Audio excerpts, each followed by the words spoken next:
Não importa o que você fez, não importa o que fizeram para você.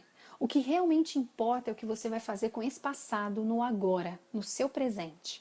Olá, minha gente de Evoluidamente, Camila Ragazzini, com a segunda parte sobre perdão. É impressionante a quantidade de culpa ou perdão a ser concedido que carregamos durante anos, às vezes por uma vida toda.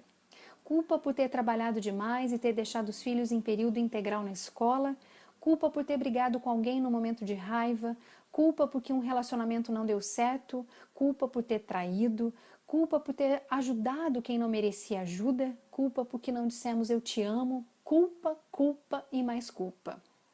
Ou necessidade de perdoar o que nos foi roubado, necessidade de perdoar quem nos traiu, necessidade de perdoar o chefe que deu a promoção para um colega e não para nós que somos competentes, necessidade de perdoar promessas não cumpridas, necessidade de perdoar os pais por terem falhado, necessidade de perdoar alguém que falou mal injustamente da gente. Tanto para dar o perdão quanto para se auto-perdoar, nós temos 3 possíveis escolhas a fazer. Ou a gente perdoa, ou a gente se vinga, ou a gente aceita ser vítima. E aí eu te pergunto, o que é que você quer fazer? Você quer perdoar? Você quer se vingar? Ou você quer viver como uma vítima? Eu sempre usei cabelos compridos. E uma única vez que eu cortei os meus cabelos acima dos ombros, quase não me reconheci. O que aquele cabeleireiro fez comigo? Quem eu era depois do corte? Como é que eu viveria sem meus longos cabelos? Depois de algum tempo, aquele cabelo curto passou a fazer parte de mim e eu nem percebia mais. Nós, seres humanos, temos uma capacidade imensa de adaptação muito rápida. O problema é quando inserimos em nós a culpa ou o passado no presente tão fortemente que nem imaginamos como seríamos sem eles. Fazendo um paralelo, a pessoa que vive trazendo para o presente a dor do passado ou a raiva, parece não se perceber como alguém sem essa dor ou sem essa raiva, como se ela fosse uma parte do próprio corpo. A dor está tão inserida, a raiva está tão inserida, que não nos percebemos sem ela. Vejam, não há como não haver passado. Foi ele que nos constituiu. Foi necessário para nos fazer quem somos. Porém, se eu percebo que na minha fala existe culpa, raiva, dor, remorso, sofrimento, perdão a ser concedido, eu preciso olhar para trás, aceitar o que me aconteceu, saber que fiz ou fizeram comigo o que foi possível ser feito naquele momento e transformar aquele passado, agora, em alavanca para a minha evolução. Assim como as árvores precisam viver fora de casa para receberem a luz do sol, a água da chuva e o ar, assim também o seu passado precisa ficar do lado de fora do seu presente, para que você possa continuar crescendo e dando frutos. Claro que é mais fácil perdoar quando o outro que nos feriu reconhece o seu erro e nos pede perdão ou nos devolve aquilo que nos roubou. Esse é um perdão condicional, ou seja, eu devolvo o que tomei de você e você me dá o seu perdão. Porém, isso, infelizmente, nem sempre é possível.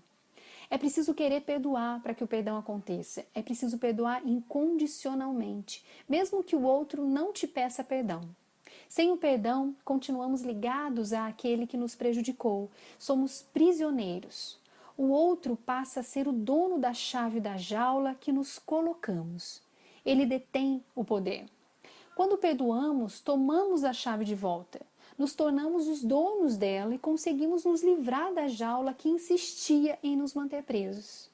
Não foi fácil para Nelson Mandela passar 27 anos na prisão. Mas também não foi um desperdício. Foram necessários 27 anos para que o jovem radical e revoltado que ele foi se transformasse num símbolo de reconciliação do perdão, capaz de resgatar um país que se encontrava à beira de uma guerra e de uma autodestruição. A África do Sul é um país que está sendo constantemente criado, porque, descartando o fardo de anos de preconceito, opressão, brutalidade e tortura, algumas pessoas comuns, mas extraordinárias, tiveram coragem de perdoar. Os escravos precisaram sofrer maus tratos e muita dor para que houvesse a abolição. Uma fábrica inteira precisou pegar fogo para que as mulheres pudessem ser vistas como pessoa com direitos. Jesus Cristo precisou morrer na cruz para nos salvar. Você precisou passar pelo que passou para que hoje pudesse escolher perdoar ou não perdoar. Nem sempre parece justo, nem sempre parece fácil, mas sempre um grande bem se origina de uma grande dor. Quando eu olho para o meu passado, eu percebo que tudo o que aconteceu e doeu foi extremamente necessário para que eu estivesse aqui hoje, falando com você. Eu não sei o que seria de mim se eu não tivesse a minha história para contar, se eu não tivesse vivido o que vivi, se eu não tivesse perdoado quem eu deveria perdoar, se eu não tivesse me perdoado. E esse é um processo que faço, farei e todos nós devemos fazer para o resto da nossa vida. Eu lembro que aos 27 anos, no dia do velório daquele tio que contribuiu para que eu pudesse aprender o caminho do perdão, fui até o seu caixão, olhei para ele e disse: acabou. Eu te perdoo, quero viver uma vida nova. Eu estava grávida do meu primogênito e senti como que tirando uma imensa carga de mim. Foi libertador, mas eu tive que olhar e escolher perdoar para seguir com a minha vida. Foi como se tivesse tirado a casquinha de um machucado, olhado para a carne viva, sabendo que a pele se encarregaria de regenerar aquela dor. Claro que fica a marca, para que eu, quando olhar para ela, me lembre de como foi machucado e como foi possível a cicatrização. Tá bom, Camila, mas como é que eu faço para perdoar? Eu vou ensinar o perdão em 4 passos nos próximos áudios. A gente vai perdoar juntos, passo a passo, e percorrer cada uma dessas fases, cada um desses 4 passos. O primeiro passo é contar a história. O segundo passo é deixar a mágoa sair. O terceiro passo é dar o perdão. E o quarto e último passo é renovar ou abrir mão do relacionamento. Hoje eu gostaria de fazer diferente. Eu gostaria de terminar com uma singela poesia chamada Sinto Muito. Sinto muito. Quantas mortes essas palavras já tiveram? Ficaram presas na minha garganta, dissolveram-se na minha língua. Sufocaram-se antes de encontrar o ar. Sinto muito. As palavras afundam no meu coração, pesando uma tonelada. Será que eu não posso apenas ir em frente e dizer que sinto muito e fim? Eu realmente sinto muito, mas esse ainda não é o fim.